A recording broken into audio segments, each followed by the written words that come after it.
Already, जो top world के 30 rank पे ऑलरेडी पहुंच चुका है। तो सबसे पहले तो आप सब लोगों को बहुत बहुत मुबारकबाद, बिकॉज ये जो चीज हासिल की है, मैं आपको बहुत क्लियरली बता दूं, ये चीज केवल और केवल और केवल पॉसिबल हो पाई है आप लोगों की वजह से। ये केवल, चाहे वो वेस्टीज के एम्बेसडर्स हो, वेस्टीज के लीडर्स हो, वेस्टीजियंस हो, डिस्ट्रीब्यूटर्स हो, एम्प्लॉइज हो, कोई भी हो, चाहे ये जो बहुत बड़ी चीज जब लोग पाते हैं तो ऑटोमेटिकली बहुत इंपॉर्टेंट हो जाता है। और ये चीज पाना, ये एक टीम वर्क को दर्शाता है, एक टीम वर्क, और इसमें सबका जो साथ होता है बेसिकली, उसके कारण ही इतनी बड़ी चीज पॉसिबल हो पाती है। और यही एक सबसे ज्यादा इंपॉर्टेंट चीज है दोस्तों। और मैं रियली आज बहुत प्राउड महसूस करता हूँ एज अ वेस्टीज मैनेजमेंट के एक परिवार जो हमारे एमडी सर ने 2004 में शुरू किया 2 जून को, और किस तरीके से उन्होंने इस परिवार को लिया और धीरे धीरे अपने विजन के तरीके से आगे बढ़ाते चले गए और आगे बढ़ाते चले गए, और आज टॉप 30 में ऑलरेडी हम पहुंच चुके हैं। और यहीं तक नहीं, ऑब्वियसली हम सब लोग जानते हैं कि बाय 2025 हमारे एमडी सर का एक ही एम है कि वेस्टीज को top 10 direct selling companies in the world लेके जाना। और हम सब लोग उसी का जो काम कर रहे हैं, जो उसके तरीके, उसको वहां तक पहुंचने के लिए हम सब लोग काम कर रहे हैं। और आज की डेट में टॉप 30 में पहुंच चुके हैं। और एक चीज जो सबसे ज्यादा इंपॉर्टेंट मुझे लग रही है कि हमें 2025 तक का इंतजार नहीं करना पड़ेगा, मेरे को लगता है, टॉप 10 में पहुंचने के लिए, बिकॉज आप जैसे वेस्टीजियन जिसके पास हो, तो ये काम तो मेरे को लग रहा है और 2 सालों के अंदर अंदर हम लोग आराम से पालेंगे, राइट। तो ये बहुत इंपॉर्टेंट है। और 2023 ऑब्वियसली जब मार्च, यानी कि 2022 मार्च क्लोजिंग करेंगे हम, 2023 मार्च का महीना जो होगा, अप्रैल का जो महीना होगा, मेरे को लगता है कि तब तक हम ये चीज टॉप 10 में आना जो हमारे एमडी है उस तक पॉसिबल कर सकते हैं। और अगर हम लग जाएं, और इसमें कोई मुझे कहने की जरूरत नहीं है कि सारे लोग, आप सारे लोग किस प्रकार से लगे हुए हैं, और एक विजन जो हमारे एमडी सर ने दिया, और उस विजन के लिए हम सब लोग किस तरीके से काम कर रहे हैं ना, कि हम भी बचेंगे। तो सबसे ज्यादा इंपॉर्टेंट है कि आज ऑब्वियसली मैं सफलता की बात तो करूंगा ही करूंगा, एक कुछ चीजें बताऊंगा, और नेचुरल है जो चीजें मैं आपको बताने जा रहा हूं अब, ये बहुत इंपॉर्टेंट है।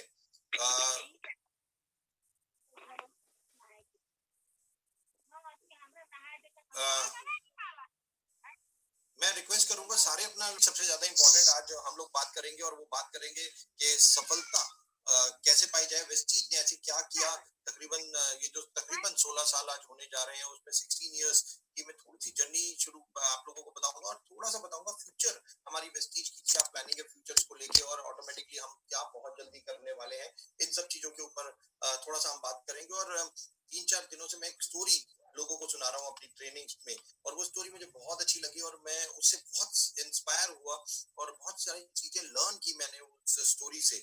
और मे बी आप में से भी कोई लोग हो जिन्होंने वो स्टोरी ऑलरेडी सुनी हो मेरे से, और वो स्टोरी इतनी इंस्पायरिंग है कि जितने भी नए लोग हैं जिन्होंने नहीं सुना, मैं उन लोगों को वो स्टोरी जरूर सुनाना चाहूंगा, बिकॉज बहुत सारी लर्निंग्स हमें उस स्टोरी से मिल रही है, बहुत सारी लर्निंग, और उसमें सफलता के लिए, मतलब सक्सेस पाने के लिए बहुत बड़े मंत्र दिए हुए हैं। और वो स्टोरी कोई नॉर्मल व्यक्ति की स्टोरी नहीं है, वो स्टोरी भी इस पृथ्वी के सबसे बड़े नीतिकार, सबसे बड़ी स्ट्रैटेजीज की वो स्टोरी है, और उनका नाम है चाणक्य।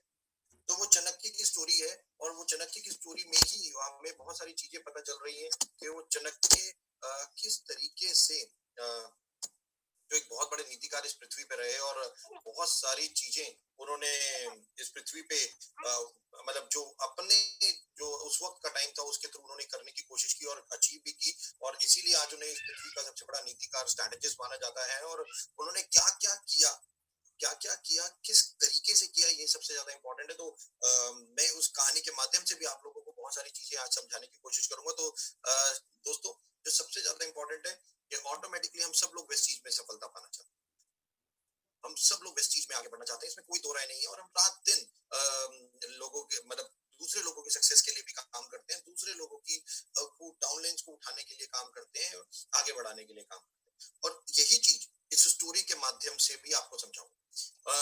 बट सबसे पहले आज कई लोगों ने मेरे से कुछ क्वेश्चन पूछते हैं, जब मैं ये लोगों को मैं जब क्वेश्चन पूछता हूँ तो लोग मेरे से भी कोई क्वेश्चन पूछते हैं, और मैं एक लोगों से हमेशा क्वेश्चन पूछता था कि क्या आपने अपनी जिंदगी का मकसद बनाया, आप जिंदा क्यों हैं इस पृथ्वी पे, राइट। जो सबसे ज्यादा इंपॉर्टेंट ये क्वेश्चन मेरे को 2014 और 15 में मेरे गुरु ने पूछा था। और जब उन्होंने मेरे को ये क्वेश्चन पूछा था कि दीपक, आपकी जिंदगी का ऑब्जेक्टिव क्या है, या पर्पस ऑफ योर लाइफ क्या है, ऑब्जेक्टिव ऑफ योर लाइफ क्या है, क्या आप इसे डिफाइन करोगे? और मैंने उनको वहां लिख के दिया था। मैंने आज भी वो लिखा हुआ है। मिस्टर रोहित, मेरे जो गुरु थे, वो इंडियन ही थे, और जो मेरे को पढ़ाया करते थे 2014-15 में, रोहित राजपूत। और उन्होंने मेरे को ये क्वेश्चन पूछा था कि Deepak, what is your objective of your life, या what is the purpose of your life, कि ऑब्वियसली तुम जिंदा ही क्यों हो, तुम अपनी जिंदगी में करना क्या चाहते हो? दोस्तों, एक चीज मैं आप लोगों से भी पूछना चाहूंगा, क्या आप लोगों ने अपनी लाइफ को डिफाइन किया है? क्या आप वेस्टीज से क्या लेना चाहते हो? आप अपनी जिंदगी में क्या करना चाहते हो? ऑब्वियसली हम सब लोग कोशिश करते हैं, गोल्स बनाते हैं, हम लोग 1 year goal, 3 year goal, 5 year goal बनाते हैं। और दोस्तों, मैं आपको बता दूं, 2014-15 में जब मैं कॉलेज में था, तो जब मेरे से ये क्वेश्चन पूछा गया, तो मैंने भी अपना पर्पस ऑफ लाइफ डिफाइन किया। पर्पस ऑफ लाइफ डिफाइन किया 2025 तक, क्योंकि दो मेरे एमडी सर बहुत विजनरी है, मैं उन्हें हमेशा विजनरी इंसान कहता हूँ। और जब 2025 का विजन उन्होंने बनाया, यानी कि 2025 में वेस्टीज को top 10 direct selling companies in the world में लेने जाने की बात की, तो मैंने भी 2014-15 में अपना एक 10 साल का पर्पस ऑफ लाइफ बनाया। तो गोल हम 1 साल, 3 साल, 5 साल बना सकते हैं, बट एक ऑब्जेक्टिव ऑफ लाइफ बनाना बहुत जरूरी है। जैसे फॉर एग्जाम्पल मैं आपको बता दूं कि एक बहुत बड़े व्यक्ति इस पृथ्वी पे, एक बहुत बड़े हीरो हैं इस पृथ्वी पे, और जब वो 4 साल की उम्र के थे, 4-5 साल की उम्र के थे, और तब 1962 की मैं बात कर रहा हूँ, और 1962 में सेकेंड वर्ल्ड वॉर हुआ। अगर आप लोगों को याद हो, तो सेकेंड वर्ल्ड वॉर के दौरान जर्मनी, ऑस्ट्रिया, ये दो ऐसी कंट्रीज थी जो खत्म हो गई, राइट? बहुत बहुत प्रॉब्लम हुई थी इन दो कंट्रीज में। और जिस व्यक्ति की मैं बात कर रहा हूँ, वो उस वक्त 4 या 5 साल के थे। 1962 की मैं बात कर रहा हूँ। जब वो 4-5 साल के थे, तो ऑटोमेटिकली ऑस्ट्रिया में उनका जन्म हुआ था, और जर्मनी और ऑस्ट्रिया जब खत्म हो गए थे, तो वो मतलब कैंप में रहते थे, कैंप, राइट? और कैंप में रहते थे, और कुछ पता नहीं था उस बच्चे को कि क्या करना है, तो उसको कोई नॉलेज नहीं थी कि व्हाट नेक्स्ट। 4-5 साल का बच्चा क्या होता है, आप लोग समझ सकते हैं। तो वो जब कैंप में रहते हैं, तो स्कूल होते नहीं, क्योंकि वर्ल्ड वॉर हो गया था, सब कुछ तहस नहस हो गया था, तो रिवाइवल स्टेज थी, तो कुछ काम नहीं था, तो उनको पिक्चर इंग्लिश खाली बैठे होते थे, तो वो मूवीज देखते रहते थे, इंग्लिश मूवीज देखते रहते थे। तो जहाँ पे वो जैसे जो कैंप्स होते हैं, वहाँ पे कई जगह टीवीज लगा दिए जाते हैं कि आप जाके अपना टाइम पास कर सकते हो। तो वो स्कूल भी होते थे, जो छोटे मोटे स्कूल होते थे, तो पढ़ लिया, उसके बाद 12-1 बजे के बाद जैसे छुट्टी हुई, क्या करा, तो ऑटोमेटिकली वो मूवीज देखते थे। इंग्लिश मूवीज देखना उनको बहुत पसंद था। तो और धीरे धीरे 5 साल से लेके वो 10 साल के हो गए, और यही काम करते थे, बस वो मूवीज देख के टाइम पास करते थे। और जो मूवीज देखते थे, तो उन्हें बड़ा अच्छा लगता था इंग्लिश मूवीज देखना, राइट? जैसे हमारे यहाँ भी बहुत सारे आप सब लोग होंगे जिनको मूवीज देखना बहुत अच्छा लगता होगा, बेशक हिंदी हो, इंग्लिश हो, कोई भी हो, राइट? और कई लोग तो मैं जानता हूँ फर्स्ट डे फर्स्ट शो अपने हीरो की देखने जाते हैं। तो ऐसा वहां पे भी उनके साथ भी था, बट वो मूवीज देखते तो उन्हें एक्शन मूवीज बड़ा पसंद था, राइट? डिशुम डिशुम करना, मतलब बड़ा उनको अच्छा लगता था। और ये डिशुम डिशुम जब वो मूवी देखते थे, तो बड़े खुश होते थे, बड़े प्रेरित होते थे। और धीरे धीरे 10 साल के हुए, 11 साल के जब हुए, तो उन्होंने अपना एक जब मूवी देख देख अपने दिमाग में एक चीज बना ली। तो लोग उनसे पूछते थे कि यार, अब 11 साल के हो गए हो, आपका ऑब्जेक्टिव ऑफ लाइफ क्या है, आपका पर्पस ऑफ लाइफ क्या है? तो 11 साल का बच्चा एक लाइन बोलता था, क्योंकि वो मूवीज देख के बहुत प्रभावित हो चुका था, उसे कुछ पता नहीं था, बट 4-5 साल से पढ़ाई जो हो गई थी। बट जब उससे पूछा गया कि आप अपनी जिंदगी में क्या बनना चाहते हो, 11 साल के बच्चे ने एक लाइन बोली थी, और उसने बोला था कि मैं इस पृथ्वी का, बॉलीवुड हॉलीवुड की बात नहीं कर रहा मैं, उन्होंने कहा मैं इस पृथ्वी का नंबर 1 हीरो बनना चाहता हूँ। वो 11 साल के बच्चे ने कहा था मैं इस पृथ्वी का, हॉलीवुड बॉलीवुड दोनों, सारी जितने भी इस पृथ्वी पे एंटरटेनमेंट चैनल हैं, उन सब का नंबर 1 हीरो बनना चाहता हूँ। तो लोग बड़े हैरान होते थे, कहते थे ये पागल, 11 साल का बच्चा वर्ल्ड का नंबर 1 हीरो कैसे बन सकता है, राइट? और दोस्तों, वो लोगों को बताते थे, ऑब्जेक्टिव उनका बहुत क्लियर था, और वो दुनिया को चीख चीख के बताते चाहते थे कि यार मैं वर्ल्ड का नंबर 1 हीरो बनना चाहता हूँ। बस उनका यही एक थॉट था। और जब वो लोगों को कहते थे, लोग बहुत हंसते थे। बट एक चीज मैं आपको बता दूं, जो सबसे ज्यादा इंपॉर्टेंट, कि जब वो ये कहते थे, तो दोस्तों हम सब लोग जानते हैं the secret, law of attraction. और किसी ने खूब कहा है कि सोचो तो, सोचो तो, चाहो तो, शिद्दत से सोचो तो, चाहो तो, ये कायनात भी उस चीज को आपको दिलाने में लग जाएगी जिस चीज को आप सोच रहे हैं। ये एक्चुअली में उस हीरो के साथ, उस 11 साल के बच्चे के साथ एक्चुअली में यही होने लगा कि उनकी सोच, उनका ऑब्जेक्टिव ऑफ लाइफ इतना क्लियर था, इतना पावरफुल था कि संसार लग गया उस छोटे से बच्चे को वर्ल्ड का नंबर 1 हीरो बनाने के लिए। सारी चीजें लग गई, सारी चीजें। मैं आज एक वीडियो देख रहा था, उसमें एक बहुत अच्छी लाइन बताई गई। उसमें वो लाइन थी, मैं आप लोगों से शेयर करना चाहूंगा।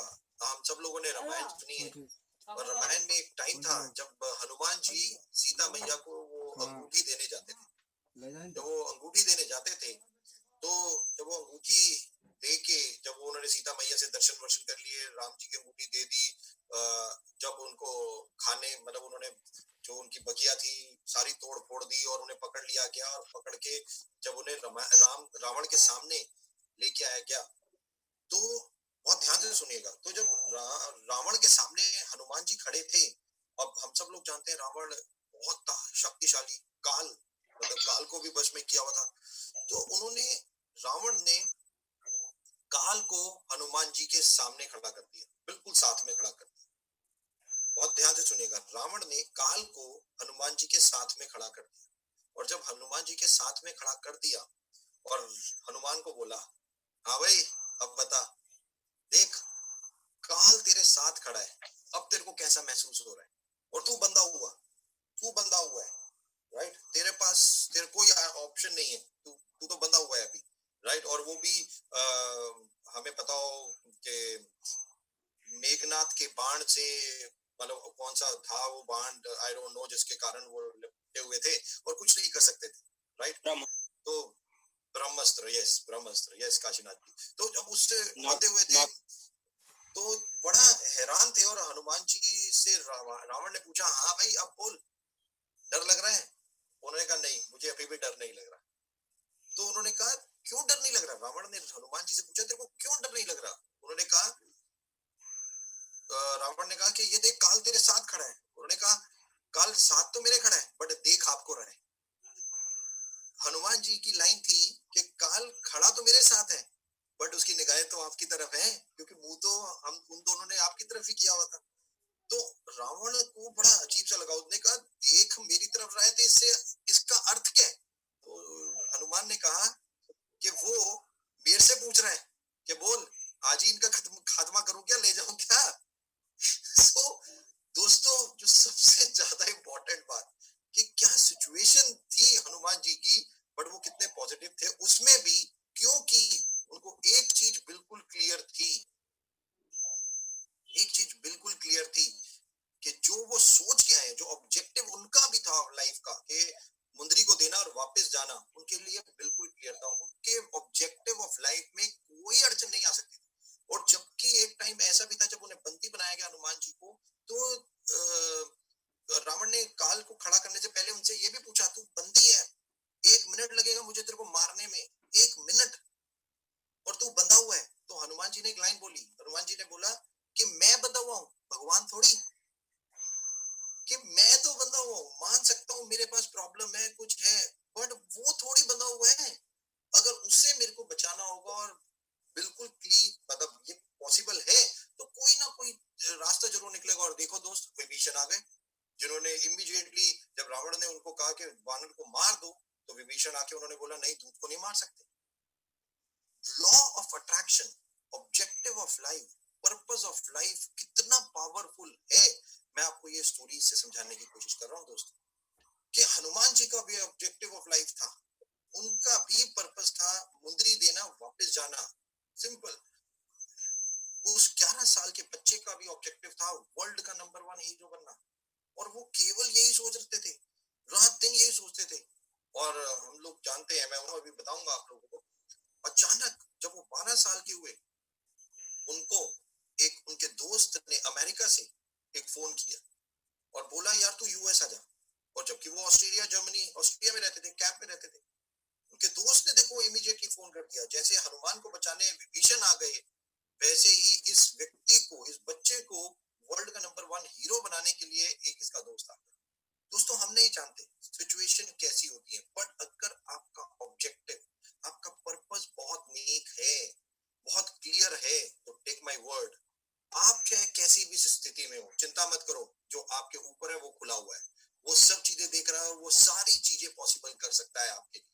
बट वो बात मानना वो आपका काम, वो चीज को बिलीव करना आपका काम कि yes there is something, there is a power, और वो सब चीजें पॉसिबल होंगी। और वही व्यक्ति 12 साल की अवस्था में अमेरिका पहुंचा, यूएस पहुंचा, और वो क्योंकि उसके दोस्त ने उसे बुला तो लिया था, रख तो लिया था, और कहा कि यार मैं रख तो सकता हूँ तेरे को, बट अब यहाँ पे जिंदगी इतनी आसान नहीं है, यहाँ तो तेरे को बहुत काम करना पड़ेगा, और तू पढ़ा लिखा भी नहीं है, तो क्या करेगा?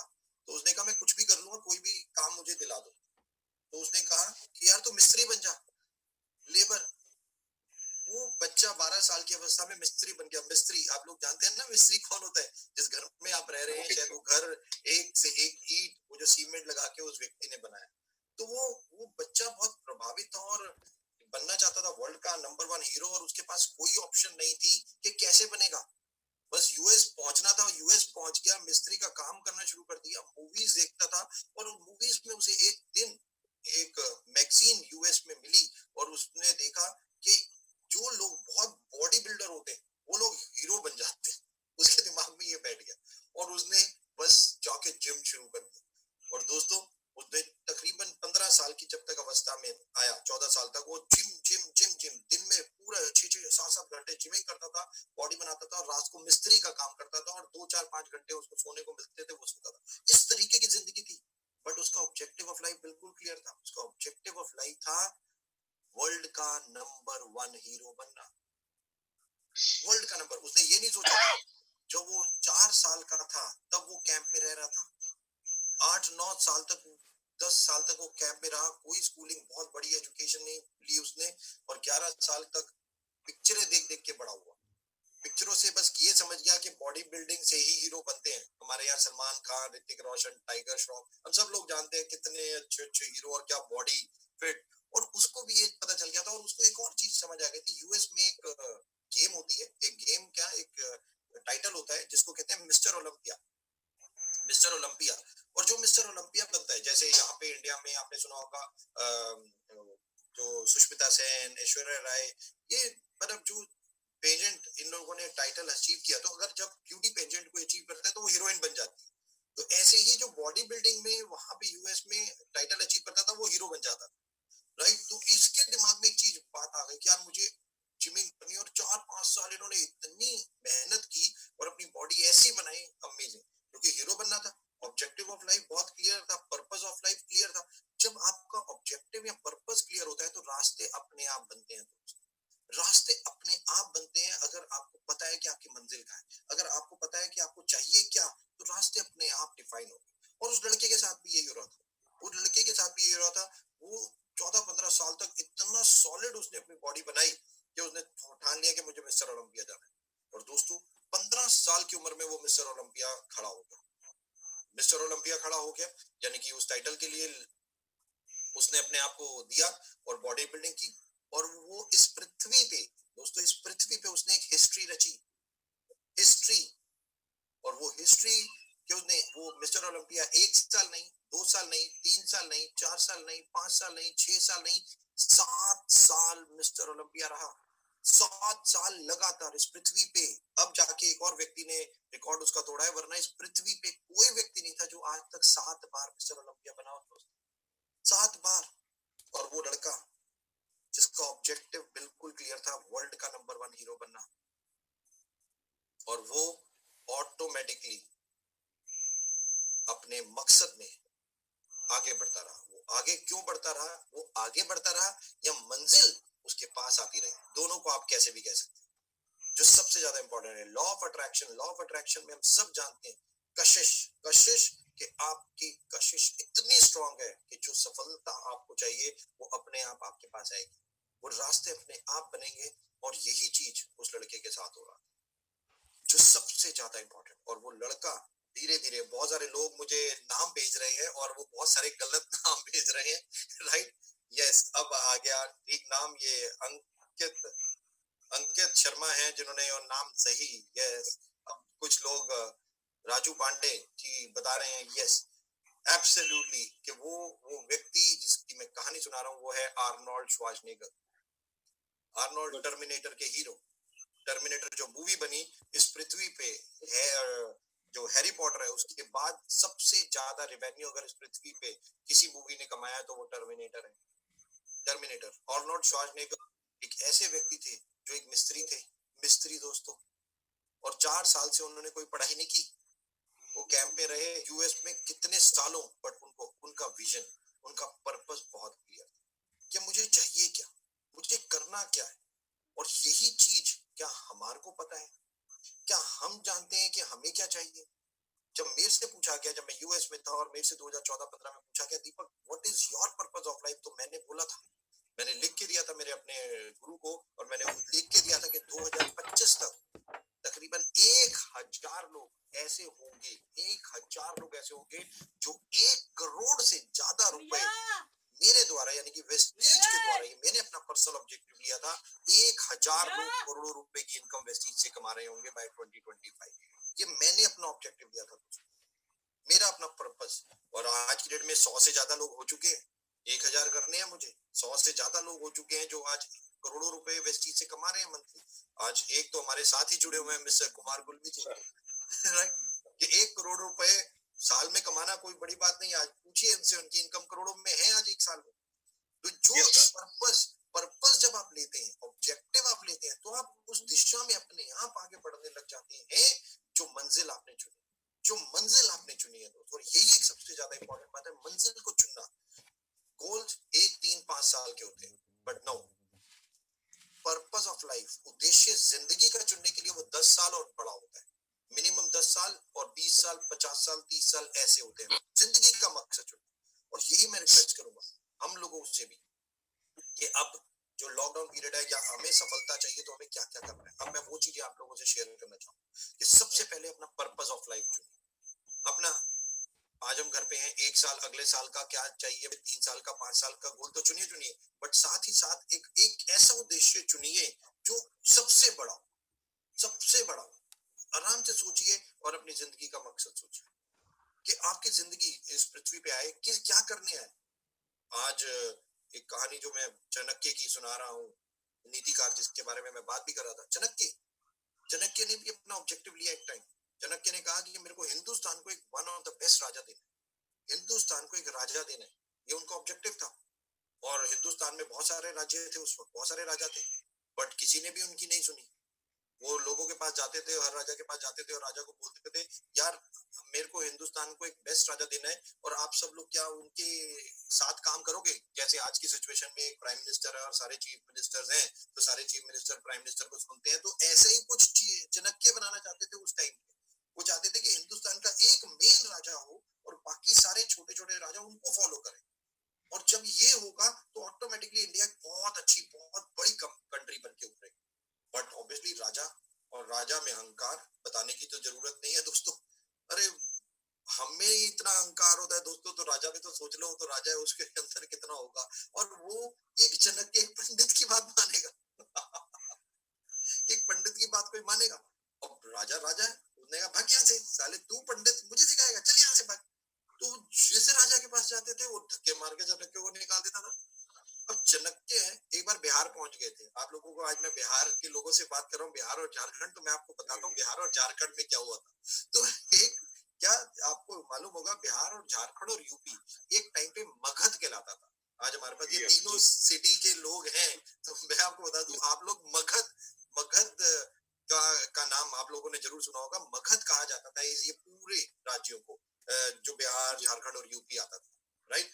तो इसमें यहाँ का एक बहुत बड़े राजा थे, बहुत बड़े राजा थे, और इतने बड़े राजा थे और बहुत ताकतवर राजा थे। और कहा जाता है कि वो इंडिया के सबसे ताकतवर राजा वही थे उस वक्त। तो जब चाणक्य उनके पास भी पहुंच गए, अब चाणक्य उनके पास भी पहुंच गए और चाणक्य ने उनसे भी पूछा, यार मैं इंडिया को एक बेस्ट ऑफ द बेस्ट राजा देना चाहता हूँ, क्या आप काम करोगे? और आप बहुत अच्छे राजा हो, इसमें कोई दो राय नहीं, आपके पास प्रजा भी बहुत अच्छी है, आपकी सुनती भी है, प्रजा बहुत अच्छा काम करती है, प्रजा आपको कर भी देती है, यानी कि टैक्स भी देती है, बट आप में एक प्रॉब्लम है। अब राजा ने कहा, मेरे में प्रॉब्लम है? दोस्तों, तो कोई आपको कहे आप में प्रॉब्लम है, आप मानोगे? आप क्या कहोगे? दुनिया का सबसे अक्लमंद आदमी कौन? अरे आप ही हो, कोई और नहीं है। हम सब लोग यही सोचते हैं, राइट? अब किसी राजा को आप जाके बोल दो भाई तेरे अंदर प्रॉब्लम है, तो वो क्या करेगा? वो तो सर कलम करा देगा, राइट? अभी हमें कोई बोल देता है, अरे तुम्हारे अंदर प्रॉब्लम है, तो हम लड़ने बढ़ने लग जाते हैं और कहते हैं अबे तेरी ऐसी की तैसी, मेरे अंदर कौन सी प्रॉब्लम है, मैं तो बिल्कुल सही हूँ।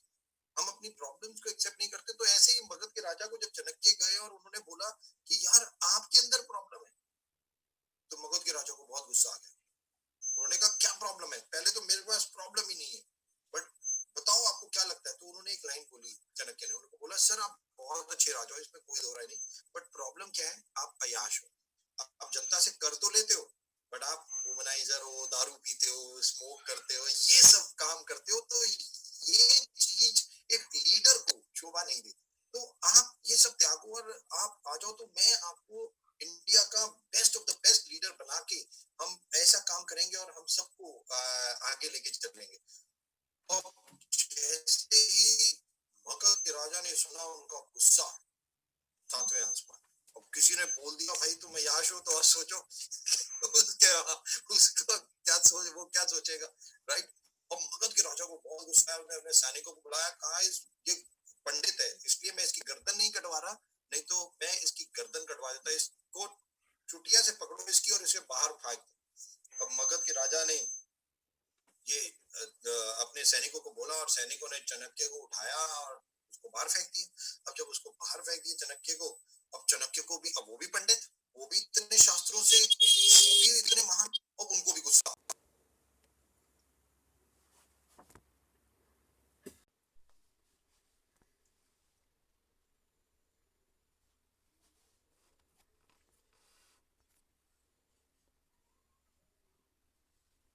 एक एक लाइन में दो दो लोग हो सकते हैं, बट एक 15 से 20 लोगों की लिस्ट बनाना बहुत इंपॉर्टेंट है। और वो लिस्ट क्यों बनानी है? क्योंकि वेस्टीज में आप कोई नेटवर्क नहीं बना रहे दोस्तों, आप यहाँ पे फ्यूचर एसेट तैयार कर रहे हो। आज अपना टाइम इन्वेस्ट कर रहे हो, जो वो फ्यूचर एसेट के लिए आप तैयार कर रहे हो। एसेट्स क्या होती है हम सब लोग जानते हैं, हमारे दादा ने कोई घर बनाया, आज हम उसमें रह रहे हैं, तो ये एसेट।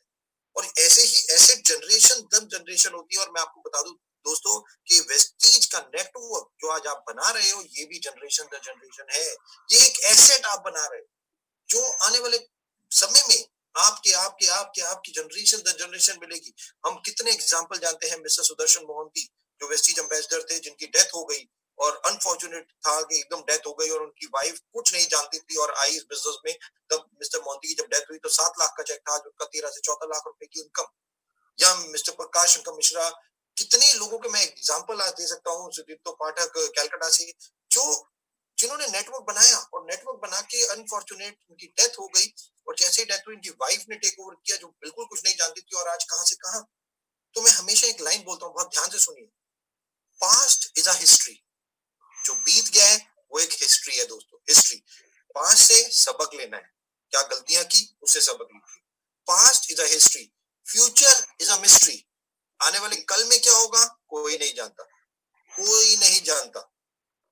मैं मजाक मजाक में कई बार बोल देता हूँ, आपको क्या पता कौन सी लड़की आपको प्रपोज करने वाली है, या आपको क्या पता आप किसको प्रपोज करने वाले हो, राइट? हम नहीं जानते।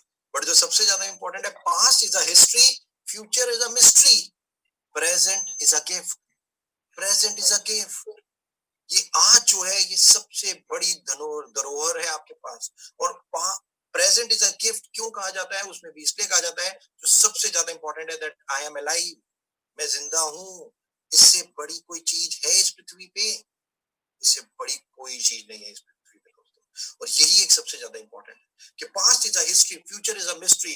दिसंबर में, नवंबर में हम लोगों ने नहीं सोचा था कि हम ऐसे वेबिनार कर रहे होंगे, बट देखो अनप्रिडिक्टेबल है। हम आज भी नहीं जानते अब 14 तारीख लॉकडाउन खुलेगा नहीं खुलेगा, कोई नहीं जानता। Future is a mystery. हाँ, लोग मेरे को इशारा कर रहे हैं नहीं खुलेगा मुझे भी पता है, पता नहीं क्या होगा, बट स्टिल ये जो सबसे ज्यादा इंपॉर्टेंट है, फ्यूचर इज अ मिस्ट्री, बहुत फ्यूचर अनप्रेडिक्टेबल है। और मिस्टर सुदर्शन मोहंती, प्रकाशन का मिश्रा, किसी को नहीं पता था कि उनके साथ फ्यूचर में क्या होगा, बट हुआ। बट वो लोग तैयार थे, उन्होंने एक एसेट बनाई थी जो उनके बच्चे, वाइफ ने टेक ओवर की, और आज धीरे धीरे आगे बढ़ते जा रहे हैं। और मैं इसीलिए बोलता हूँ, वेस्टीज में भी आप एसेट बना रहे हो, नेटवर्क एक तरीका है जिसके द्वारा आप एसेट बना रहे हो जो आपके फ्यूचर के लिए सबसे ज्यादा इंपॉर्टेंट है। तो 15 से 20 लोगों की एक लिस्ट बनानी है जो आज सबसे ज्यादा इंपॉर्टेंट। चाणक्य ने यही काम किया था, उन्होंने लिस्ट बनाई थी सारे राजाओं की, किनसे मिलना है, उनकी स्ट्रेंथ क्या है, उनकी वीकनेस क्या है, उनमें कैपेबिलिटी क्या है, वो क्या कर सकते हैं। ऐसे ही पोटेंशियल लीडर्स की, पोटेंशियल लीडर क्या हो सकता है, पोटेंशियल लीडर वो हो सकता है जो एक महीने में 1000 पीवी कर रहा है, 2000 पीवी कर रहा है, 50 ज्वाइनिंग लगा रहा है, राइट। ये व्यक्ति पोटेंशियल है, ये लोग सीरियस है इस चीज के बिजनेस के लिए, ये लोग आपकी एसेट आने वाले टाइम में बनेंगे। और यही चीज चाणक्य ने की। और जब मगध के राजा से वो उन्हें बाहर फेंकवा दिया, और जब बाहर फेंक आ गए और गुस्सा हो गए, तो उन्होंने अपना ऑब्जेक्टिव दूसरा बनाया कि मैं इसको डिस्ट्रॉय करूंगा।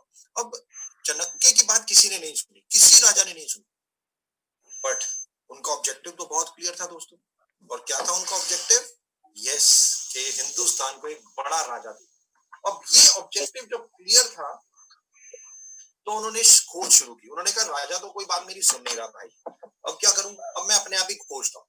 तो उन्होंने काशीनाथ को खोजा, कुलविजय जी को खोजा, ऐसे सब लोगों को खोजने लगे, राइट। और ऐसे धीरे धीरे धीरे धीरे लोगों को खोजने लगे। अब जब लोगों को खोजा कि किसमें ऐसी एबिलिटी और कैपेबिलिटी है जो मैं हिंदुस्तान का राजा बना सकूं, तो उन्होंने एक 16 साल के लड़के को चुना। 16 साल की उम्र थी उस लड़के की, और उसका नाम था चंदू। चंदू दोस्तों, और वो चंदू जो 16 साल की उम्र का लड़का था उसको चुना, और फिर उसकी मेंटरिंग शुरू की। मेंटरिंग, एक सही लीडर कौन होता है दोस्तों?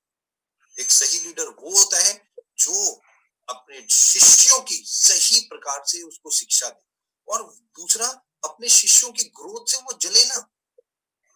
आज कुलविजय जी यहाँ पे हैं, आप मुझे एक बात बताइए, अरे ये जैगवार चला रहे हैं, ऑडी चला रहे हैं, बीएमडब्ल्यू चला रहे हैं, इनकी क्या बात है, पैसा कमा रहे हैं, इतना बड़ा पैसा कमा रहे हैं। आज आज बहुत सफल व्यक्ति कुलविजय जी आज इनके दिमाग में आए, मान लीजिए कि ये जिस स्कूल में पढ़े थे, जिस स्कूल में ये पढ़े थे, अपने टीचर से मिलने जाने का इनका मन करे, राइट। और ये कहें कि मैं अपने टीचर से मिलने जाता हूँ। आप मुझे एक बात बताओ दोस्तों, और ये अपनी जैगवार में बैठे और यूं यूं करते हुए अपने टीचर से मिलने चले जाए दोस्तों।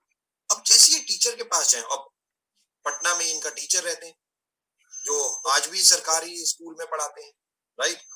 और कुलविजय जी उनके पास पहुंच गए और जाके उनको बता रहे हैं, सर ये देखो मेरी गाड़ी, ये इतना बैंक बैलेंस, इतना पैसा मैं कमाता हूँ। ये सारी चीजें उन्होंने अपने स्कूल के टीचर को बताई, यानी गुरु को बताई। मुझे आप एक बात का जवाब दीजिए दोस्तों, जो उनके स्कूल का टीचर होगा उसको प्राउड होगा या ईर्ष्या होगी कुलविजय की सक्सेस? क्या होगा, प्राउड होगा या ईर्ष्या होगी? यस, एब्सोल्युटली आपने सही कहा, प्राउड होगा, प्राउड होगा। जबकि आज भी वो 20,000 रुपए कमा रहे होंगे, आज भी वो शायद 10 साल पुराने स्कूटर पे घूम रहे होंगे, आज भी शायद वो 2 रूम के घर में रह रहे होंगे। बट सच्चा गुरु वही है जो अपने शिष्य की सफलता से जलता नहीं है। एक्चुअली में अगर आपको एक best of the best leader बनना है तो ये जलन हटा दीजिए। अपने शिष्यों को यानी कि अपनी डाउनलाइन को इतना प्रेरित करना है कि वो आपसे भी आगे निकल जाए। अगर आपकी डाउनलाइन आपसे आगे नहीं निकल रहे तो आप बेस्ट लीडर नहीं है। आपके डाउनलाइन आपसे ऊपर होने चाहिए। सच्चा गुरु वही माना जाता है। आज मेरे एमडी सर, जब हम लोग एमडी सर से मिलते हैं, एमडी सर ये सब चीजें एमडी सर से सीखते हैं कि आज लोग जब भी आपसे बातें करता हूं मैं कुलविजय जी से अक्सर मैं कहता हूँ, कुलविजय जी आज आप मान लीजिए 15 लाख 20 लाख रुपए का चेक कमा रहे हैं, क्या है आपके इस वक्त आपकी एबिलिटी 50 लाख रुपए चेक कमाने की है। आप अगर 20 लाख रुपए भी कमा रहे हैं कम में, आपकी एबिलिटी कैपेबिलिटी 50 लाख की है, उस पे जाओ और हमें खुशी होती है।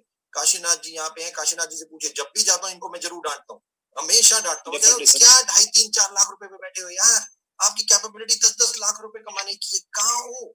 प्राउड महसूस होता है जब ये लोग इतना पैसा लेके आते हैं और बोलते हैं दीपक जी इतना चेक आया। इनसे ज्यादा खुशी वेस्टीज की मैनेजमेंट को होती है जब इन लोगों के चेक्स आते, और यही एक सच्चे गुरु की पहचान है दोस्तों। और चाणक्य, बहुत ध्यान से सुनना जो मैं स्टोरी सुनाने जा रहा हूँ। चाणक्य ने एक लड़के को चुना, चंदू। चंदू, आज वो स्टोरी जाके देखेगा और वो चंदू कहाँ से था, वो कहाँ पैदा हुआ था, जरा गूगल कीजिएगा आज। जो चंदू, जिसको मेंटरिंग की चाणक्य ने, उनको अस्त्र चलना सिखाया, शस्त्र चलना सिखाया, उनको नीतियां सिखाई, पॉलिटिक्स सिखाई और best of the best leader बनाया। ध्यान से सुनिए जो मैं बोल रहा हूँ। चंदू, जब चाणक्य ने चंदू के ऊपर काम करना शुरू किया तो एक दिन में वो चंदू चंद्रगुप्त मौर्य नहीं बना दोस्तों। एक दिन में चंदू चंद्रगुप्त मौर्य नहीं बना, बट चाणक्य ने सालों लगाए, एक महीना नहीं, एक साल नहीं, सालों लगाए, सालों, जब चंदू चंद्रगुप्त मौर्य बना, यानी कि एक राजा बना।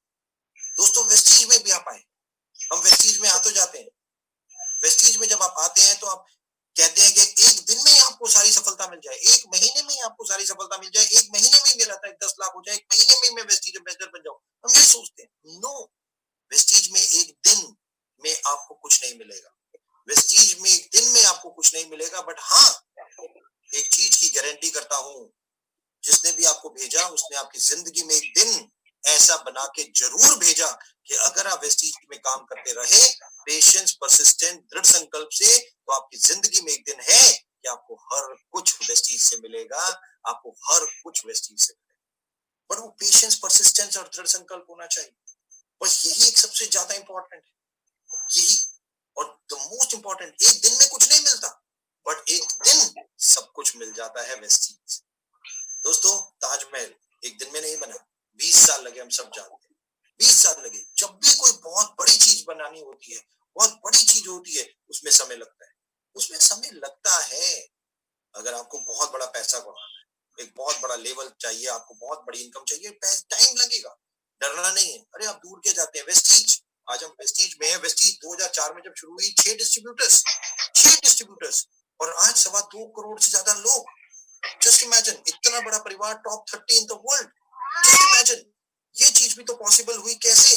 ये चीज भी पॉसिबल हुई समय, पेशेंस, परसिस्टेंस से, लगातार काम करने से, नेवर गिव अप से, कि छोड़ना नहीं। और चाणक्य ने ये नीति समझाई कि छोड़ना नहीं है, patience, cool down, things will change, समय कभी एक जैसा नहीं रहता। अपने शिष्यों को आगे बढ़ाओ, अपने शिष्यों के ऊपर काम करो, जो सबसे ज्यादा इंपॉर्टेंट है, और अपनी डाउनलाइन के ऊपर काम करना। अब जब चंद्रगुप्त मौर्य इतने बड़े एक राजा बन गए, अब चाणक्य बहुत खुश, उन्होंने कहा अब मैंने ढूंढ लिया हिंदुस्तान का एक राजा, अब बाकी सारे राजा जितने भी हैं वो सब इसको फॉलो करेंगे। अब उन्होंने क्या किया, वो फिर दोबारा से राजाओं के पास गए, उन्होंने राजाओं से बोला, हाँ भाई देख, अब मैंने हिंदुस्तान का राजा ढूंढ लिया, अब वो तो बनेगा राजा हिंदुस्तान का, तू बता, तू तो छोटे से, मान लो फॉर झारखंड का राजा है, तू झारखंड के राजा, तू आ रहा है हमारे साथ, मिल रहा है या नहीं मिल रहा? अब झारखंड के राजा ने कहा मैं नहीं मिल रहा। तो चंद्रगुप्त मौर्य और चाणक्य ने क्या किया, अपनी सेना ली, अटैक किया, उसको अपने साथ मिला दिया, खत्म, दैट्स ऑल। तो ऐसे करके चंद्रगुप्त मौर्य ने 1 2 3 4 लोगों को, राजाओं को, कईयों को अपने साथ मिला लिया, कई वैसे आ गए, कईयों ने हाथ मिला लिया, और कई जो मना कर रहे थे उनको हरा के वो चंद्रगुप्त मौर्य के साथ उनकी सेना आ गई। अब चंद्रगुप्त मौर्य की सेना भी बढ़ने लगी, 5000, 6000, 7000, 8000 तक पहुंच गई। अब चंद्रगुप्त मौर्य का मोरल भी बहुत, कॉन्फिडेंस भी बहुत बढ़ गया। अब जैसे वो जीत रहे थे तो एक दिन क्या हुआ, चंद्रगुप्त मौर्य और चाणक्य क्या कहते हैं कि अगर सफलता हमें अहंकारी भी बना देती है दोस्तों, कई बार हमारे सर पे चढ़ जाती है सफलता, सक्सेस सर पे चढ़ जाती है, आपने जरूर सुना होगा। और चाणक्य और चंद्रगुप्त मौर्य के साथ भी यही हुआ, चाणक्य और चंद्रगुप्त मौर्य के साथ भी यही हुआ दोस्तों, उनके भी सफलता सर पे चढ़ गई, और वो भी अहंकारी। इतने बड़े नीतिकार, इतने बड़े स्ट्रैटेजीज भी अहंकारी हो गए। और अहंकारी क्यों हो गए? उन्होंने कहा कि यार मेरा ऑब्जेक्टिव नंबर 2 है मगध के राजा को हराना, मगध के राजा को हराना। याद है ना आपको मगध के राजा, आप लोगों ने चाणक्य को मार मार के बाहर निकाला था अपने स्टेट से, याद है? याद, तो जो चाणक्य तो भूला नहीं था, चाणक्य को याद था कि भाई मगध के राजा को हराना है, डिस्ट्रॉय करना है। अब चाणक्य ने चंद्रगुप्त से कहा चलो भाई अब मगध के राजा को हराएंगे। अब मगध के, चंद्रगुप्त मौर्य ने कहा भाई उसकी कितनी सेना है, मगध के राजा के पास कितनी सेना है? उन्होंने कहा उसके पास तो 35,000 40,000 लोगों की सेना है। चंद्रगुप्त मौर्य ने कहा हमारे पास कितनी सेना है? हमारे पास 8,000 लोगों की सेना है। अब चंद्रगुप्त मौर्य और चाणक्य इतने अहंकारी हो चुके थे उस वक्त, सर पे सक्सेस उनको चढ़ चुकी थी कि उन्होंने कहा नहीं यार कुछ नहीं होता, मैं चंद्रगुप्त मौर्य ने कहा मैं अकेला ही 1 लाख लोगों से निपट लूंगा, कोई टेंशन नहीं है, चलो लड़ाई करो, युद्ध करो। अब जैसे ही चंद्रगुप्त मौर्य ने अपनी फौज को इकट्ठा किया और चाणक्य और चंद्रगुप्त मौर्य जी पहुंच गए मगध, यानी कि बिहार आपके पास। अब आपके पास पहुंच गए, जब आप लोगों ने उनका स्वागत बहुत पान पराग से किया दोस्तों, यानी कि क्या किया, अब चंद्रगुप्त मगध मगध जो राजा था, मगध के जो राजा थे वो तो बहुत शक्तिशाली थे, बहुत बड़े पावरफुल इंसान थे। उन्होंने दे के मारा चंद्रगुप्त मौर्य और चाणक्य को, इतना मारा इतना मारा इतना मारा, दोनों को पूछो मत। और अब ये दोनों हार गए। दोस्तों अहंकार और क्रोध हमारे लिए नहीं बना दोस्तों, हमारे लिए बिल्कुल नहीं बना। ये दोनों चीजें चाणक्य जैसे व्यक्ति को, रावण जैसे व्यक्ति को, उनका अहंकार नहीं रह पाया, मेरा हमारा और आपका क्या रहेगा? ये दोनों चीजें हमारे लिए नहीं बनी। हम सब जानते हैं डाउन टू अर्थ, हमेशा सर झुका के, जितना बड़ा व्यक्ति होता है वो सर झुका के बात करता है। और यही एक सबसे ज्यादा इंपॉर्टेंट बात, यही एक चाणक्य और चंद्रगुप्त मौर्य हार गए, अपने वापस राज्य में आ गए। अब उन्हें कुछ समझ नहीं आ रहा था, यार ये क्या हो गया हमारे साथ, हम तो बड़ी बड़ी बातें कर रहे थे, हम तो सोच रहे थे हम बहुत बड़े, अब मगध के राजा ने तो हमें धूल चटा दी। बट चाणक्य तो चाणक्य थे दोस्तों, वो तो नीतिकार स्ट्रेटेजिस्ट, उन्हें हारना तो पसंद ही नहीं था। और वो तो हमेशा कहा जाता है ना कि युद्ध कभी भी फिजिकली नहीं जीता जाता, उससे नहीं जीता जाता, दिमाग से जीता जाता है। अब चाणक्य तो दिमाग के धनी, अब उन्होंने क्या किया, वो घूम रहे थे और सोच रहे थे कि मैं क्या नीति लगाऊं कि मैं फिर दोबारा रिवाइव करूं। तो अचानक क्या हुआ कि वो घूम रहे थे अपने राज्य में, तो उन्होंने झोपड़ी देखी। अब उन्होंने झोपड़ी जब देखी तो झोपड़ी में उन्होंने देखा एक माँ अपने बच्चे को खाना खिला रही है। ऑब्वियसली जैसे आप सब लोगों के घर में भी ऐसा ही होता है, एक माँ एक छोटे से बच्चे को खाना खिला रही है और बच्चा 4-5 साल का है, 5-6 साल का, और वो बैठा हुआ है और माँ उसको खाना परोस के दे रही है। अब जब चाणक्य और चंद्रगुप्त मौर्य वो घूम रहे थे तो उन्होंने देखा कि इस झोपड़ी की ना खिड़की खुली हुई है। उन दोनों की नजर इस खिड़की से उन दोनों माँ और बेटे के ऊपर पड़ गई। अब माँ और बेटे को ये देख रहे थे, जैसे इन्होंने देखा कि माँ खिचड़ी जो बच्चे को दे रही है यानी कि दाल चावल, तो माँ ने वो खिचड़ी दाल जो वो थी वो प्लेट में डाली, प्लेट बच्चे को दी, बच्चे ने वो प्लेट पकड़ी, अपना हाथ लिया, बीच में डाला खिचड़ी के दाल चावल के, उठाया और में डाल लिया। अब जैसे ही बच्चे ने ये किया, वो खिचड़ी तो बहुत गर्म थी, वो दाल चावल बहुत गर्म थे।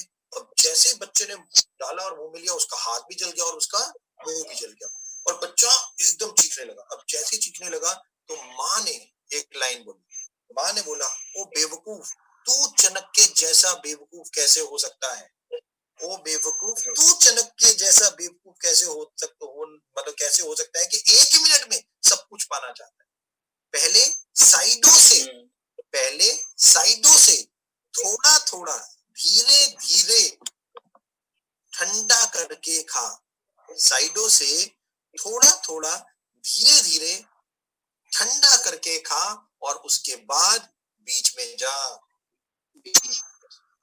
राइट दोस्तों, चाणक्य और चंद्रगुप्त मौर्य को कहानी समझ आ गई, उन्हें समझ आ गई कि उन्होंने गलती क्या की। उन्होंने एक ही मिनट अहंकार किसी का नहीं रहा, ओवर कॉन्फिडेंस बिल्कुल हमारे लिए नहीं बना, अहंकार मैं ईगो नहीं बनी, गुस्सा नहीं बना। और यही चीज जब चाणक्य और चंद्रगुप्त मौर्य को समझ आ गई, वो गए और उन्होंने माँ के पांव पकड़ लिए। उन्होंने कहा माँ आज एक चीज समझ आ गई। अब चाणक्य वो वापस राजा महल में गए, जो उनका महल था चंद्रगुप्त मौर्य के साथ।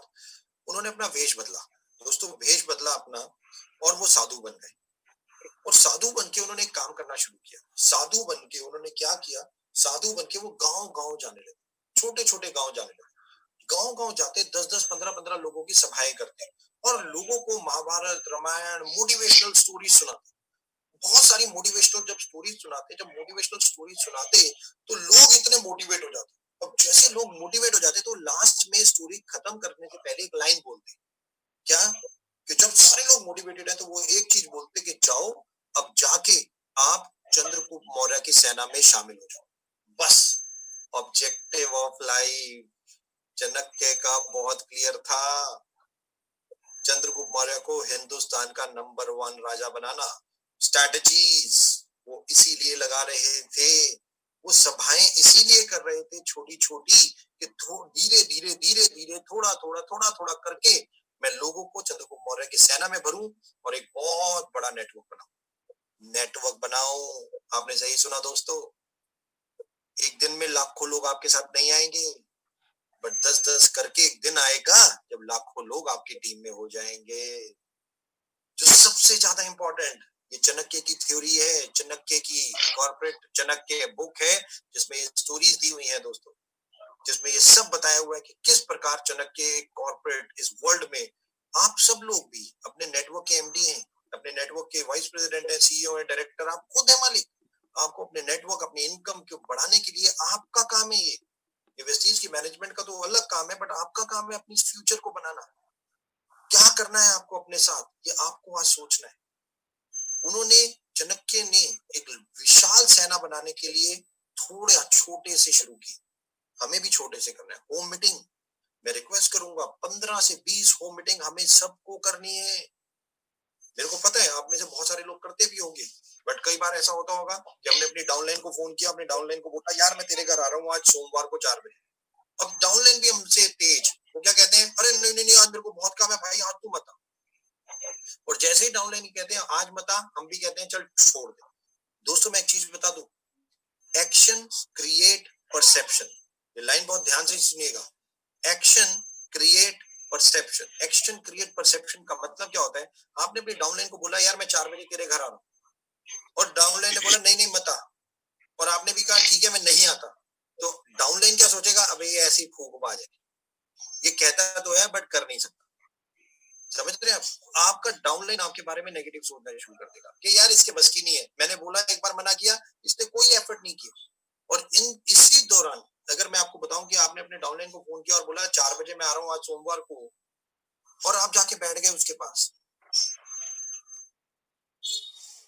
और आप जाके बैठ गए उसके घर में 4 बजे, और उसने, मुझे पता है उसने एक भी व्यक्ति को नहीं बुलाया होगा, और ये बात आप भी जानते हैं, उसने किसी को नहीं बुलाया होगा, बट आप जब जाके बैठ गए उसके घर पे तो उसके दिमाग में एक लाइन खिंच जाएगी, और वो ये कि यार ये जो कहता है वो करता है, ये ऐसे ही नहीं बोलता, ये करता भी है। और जब वहां बैठ गया, कोई नहीं आया, आपने उसे अपनी डाउनलाइन के साथ 1 घंटा लगाया, जब आपने नेट खत्म की मीटिंग और आप वापस जा रहे थे, तो आपको उससे एक और लाइन बोलनी है, अगले सोमवार को फिर 4 बजे मैं आ रहा हूँ। अब आप जैसे ही ये बोलोगे अगले सोमवार को 4 बजे मैं दोबारा आ रहा हूँ, तो आपका डाउनलाइन एक चीज समझ आएगा, ये 100% आएगा, वो लोगों को बुला के रखेगा, वो ये नहीं करेगा कि नहीं।